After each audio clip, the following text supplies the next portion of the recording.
कितनी एकादशी है? जम के बोलो। 26। जो भगवान विष्णु के पास जाकर निवेदन करी थी वो निर्जला थी, निर्जला। इसलिए सारी एकादशियों में निर्जला एकादशी की महत्वता शास्त्र प्रमाण करता है महाराज। पर हिंदू धर्म के 3 व्रत ऐसे बता दिए जिन व्रतों का पुण्य समाप्त नहीं हुआ।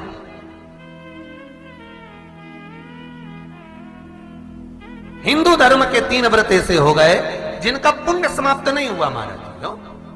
जिनका पुण्य प्रबलता में बढ़ता गया। पहले नंबर पर एकादशी, दूसरे नंबर पर प्रदोष और तीसरे नंबर पर शिवरात्रि। एकादशी आकर खड़ी हो गई। अब निर्जला के दिन शिव महापुराण की कथा कहती है, स्कंद पुराण कहती है कि आप वर्ष भर की एकादशी का क्रम भले ना करें, पर निर्जला एकादशी के दिन जो तुलसी हम ठाकुर जी को समर्पित करते हैं, वो तुलसी, ध्यान देना, वो तुलसी अगर मान लो आपके पास में रखी है, निर्जला एकादशी के दिन भगवान ठाकुर जी को, शालिग्राम जी को, लड्डू गोपाल जी को आपके घर में, आपके मंदिर में जो आपने भगवान को तुलसी समर्पित करी है, वो तुलसी मान लो तुम्हारे पास रखी है और कोई व्यक्ति को बहुत बहुत ज्यादा कष्ट है शरीर में, बहुत बहुत कष्ट है, थोड़ी सी वो तुलसी चढ़ी हुई ठाकुर के चरणारविंद की, आप उस जीव को दो तो सही, आधा घंटा इंतजार करो, स्वास्थ्य में अंतर आना प्रारंभ हो जाता है उस निर्जला का। क्योंकि निर्जला ऐसी एकादशी है जिसने जगत में जाकर, देवताओं के पास जाकर निवेदन करा है जग कल्याण के। जितनी भी माताएं एकादशी का व्रत करती, बहुत ध्यान से सुनना आज की कथा को, शायद जिंदगी में मिली ना मिली, और ये कथा का रिश्ता तो बहुत ध्यान से सुनना। स्कंद पुराण यहां तक कहती है कि इस कथा के चरित्र को जो श्रवण कर लेता है उसको 26 एकादशी करना भी नहीं पड़ती। इस एकादशी की केवल ये कथा सुनकर ही वो तर जाता है। बहुत ध्यान से सुनना इसको, कथा को। एकादशी के दिन जब आप जल शंकर को चढ़ाने तो रोज ही जाते, जब एकादशी का दिन रहे और शंकर जी के मंदिर में आप जल समर्पित करें तो 3 बार मुख से स्वधा स्वधा स्वधा या स्वधा स्तोत्र का पाठ, जिसमें 12 श्लोक, 2-4 हैं। पैसा तो आ रहा है पर घर में टिक नहीं रहा। डॉक्टर में, पुलिस में, एक्सीडेंट आदि में, कहीं गलत जगह पर, व्यसन में अगर पैसा जा रहा है, जुए में, मांसाहार, मदिरा पान, या कहीं आया पैसा, पैसा आने में कमी नहीं, आ रहा है पर टिक नहीं रहा, रुक नहीं रहा। कोई मांगने आ गया, दे दिया, फिर वहां से अपने पास नहीं आ रहा, अपन कह रहे हैं भैया हमारा पैसा लौटा दो, नहीं आ रहा। तो महाराज शिव महापुराण की कथा कहती है एकादशी के दिन गंगा के जल में मात्र 7 बेलपत्री डालकर, जो नंदीश्वर भगवान अर्थात जो शंकर जी के शिवलिंग के सामने नंदी होता है, उस नंदी के चरण पर गंगा का जल चढ़ाकर बेलपत्री शिव पर समर्पित कर देता है, उसके घर में रुपया रुकना चालू हो जाता है। फिर वो गलत जगह पर नहीं जाता, गलत स्थान पर वो धन जाएगा ही नहीं। तूने समझा, मांग तुझे क्या चाहिए।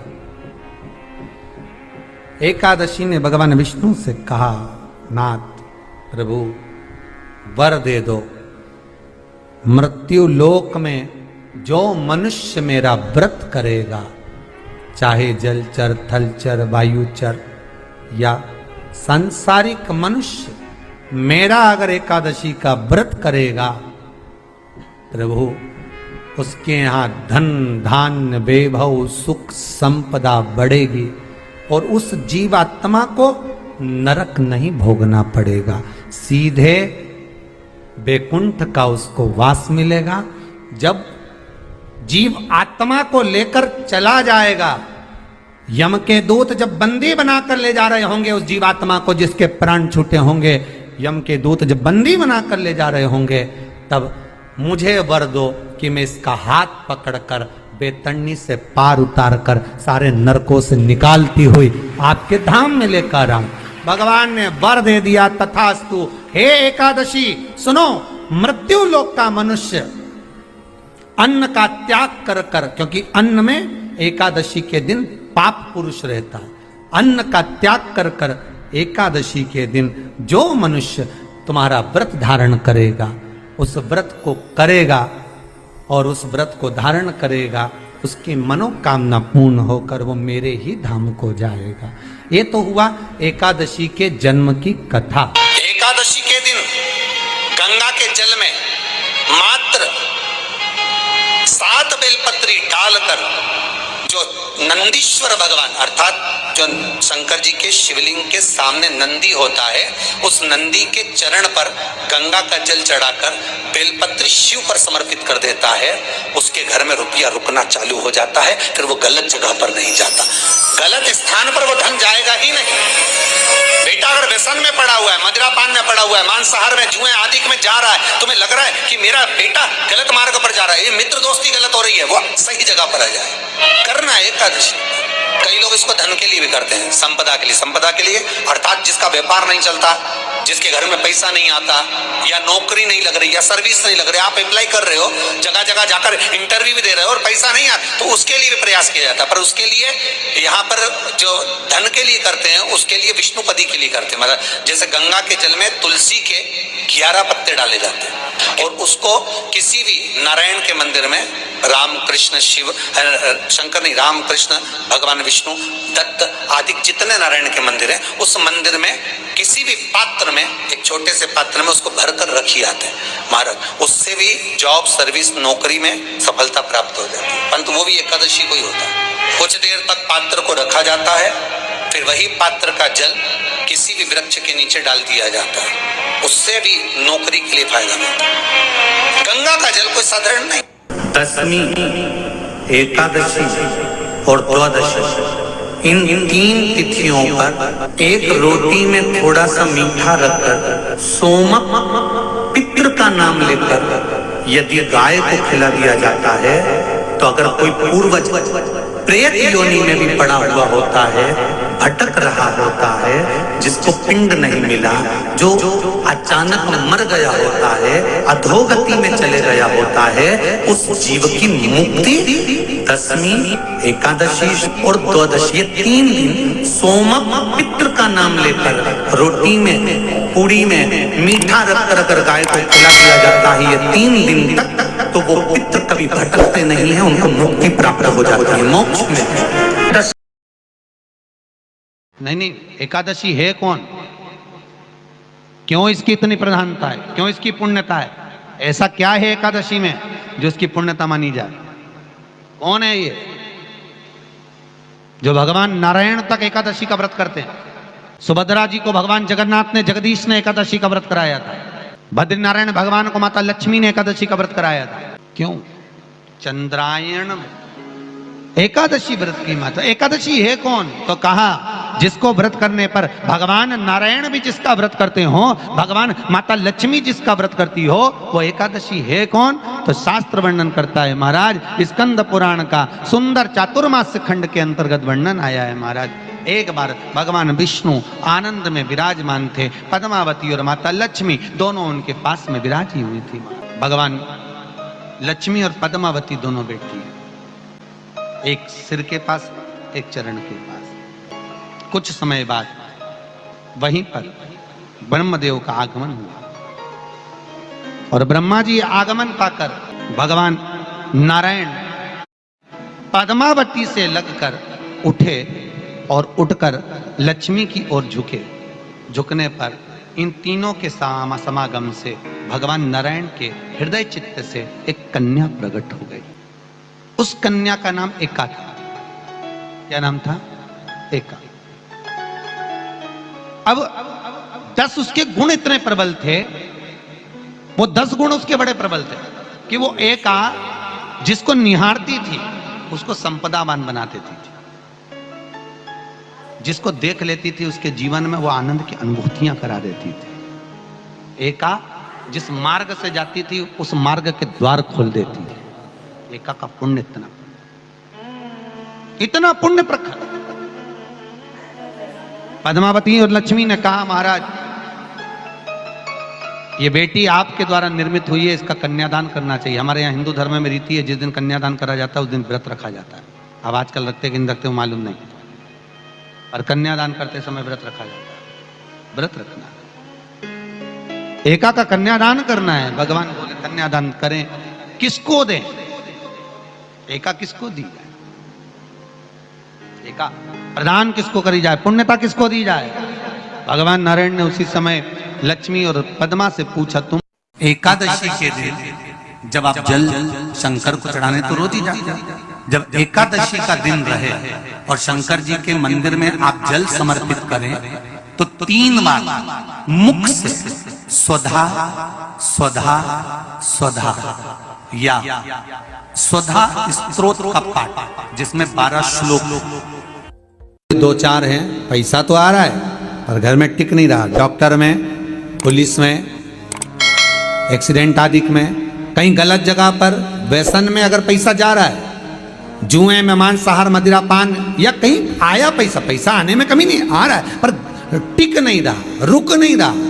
कोई मांगने आ गया, दे दिया, फिर वहां से अपने पास नहीं आ रहा, अपन कह रहे हैं भैया हमारा पैसा लौटा दो, नहीं आ रहा। तो महाराज शिव महापुराण की कथा कहती है, एकादशी के दिन गंगा के जल में मात्र 7 बेलपत्री डालकर, जो नंदीश्वर भगवान अर्थात जो शंकर जी के शिवलिंग के सामने नंदी होता है, उस नंदी के चरण पर गंगा का जल चढ़ाकर बेलपत्री शिव पर समर्पित कर देता है, उसके घर में रुपया रुकना चालू हो जाता है। फिर वो गलत जगह पर नहीं जाता, गलत स्थान पर वो धन जाएगा ही नहीं।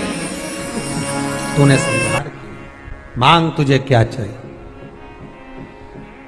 एकादशी ने भगवान विष्णु से कहा, नाथ प्रभु वर दे दो, मृत्यु लोक में जो मनुष्य मेरा व्रत करेगा, चाहे जलचर, थलचर, वायुचर या सांसारिक मनुष्य, मेरा अगर एकादशी का व्रत करेगा, प्रभु उसके यहाँ धन धान्य वैभव सुख संपदा बढ़ेगी और उस जीवात्मा को नरक नहीं भोगना पड़ेगा, सीधे बैकुंठ का उसको वास मिलेगा।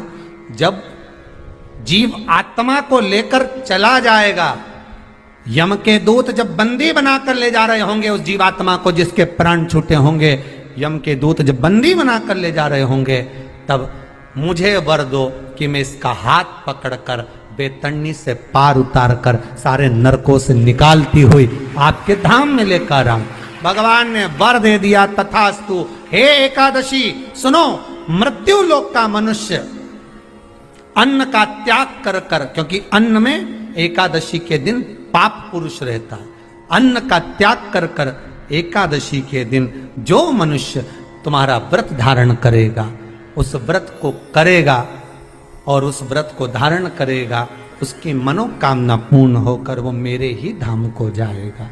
ये तो हुआ एकादशी के जन्म की कथा।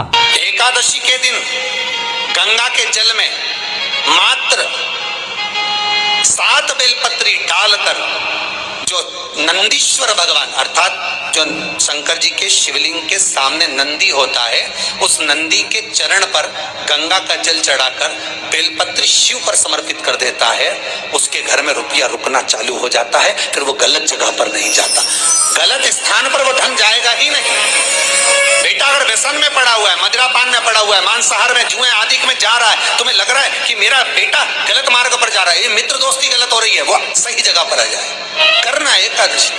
कई लोग इसको धन के लिए भी करते हैं, संपदा के लिए। संपदा के लिए अर्थात जिसका व्यापार नहीं चलता, जिसके घर में पैसा नहीं आता, या नौकरी नहीं लग रही, या सर्विस नहीं लग रही, आप अप्लाई कर रहे हो, जगह जगह जाकर इंटरव्यू भी दे रहे हो और पैसा नहीं आता, तो उसके लिए भी प्रयास किया जाता है। पर उसके लिए यहाँ पर जो धन के लिए करते हैं, उसके लिए विष्णुपदी के लिए करते हैं। मतलब जैसे गंगा के जल में तुलसी के 11 पत्ते डाले जाते हैं और उसको किसी भी नारायण के मंदिर में, राम कृष्ण शिव शंकर नहीं, राम कृष्ण भगवान विष्णु दत्त आदि जितने नारायण के मंदिर हैं, उस मंदिर में किसी भी पात्र में, एक छोटे से पात्र में उसको भरकर रखी जाते हैं महाराज। उससे भी जॉब सर्विस नौकरी में सफलता प्राप्त हो जाती है। परंतु वो भी एकादशी को ही होता है। कुछ देर तक पात्र को रखा जाता है, फिर वही पात्र का जल किसी भी वृक्ष के नीचे डाल दिया जाता है, उससे भी नौकरी के लिए फायदा मिलता है। गंगा का जल कोई साधारण नहीं।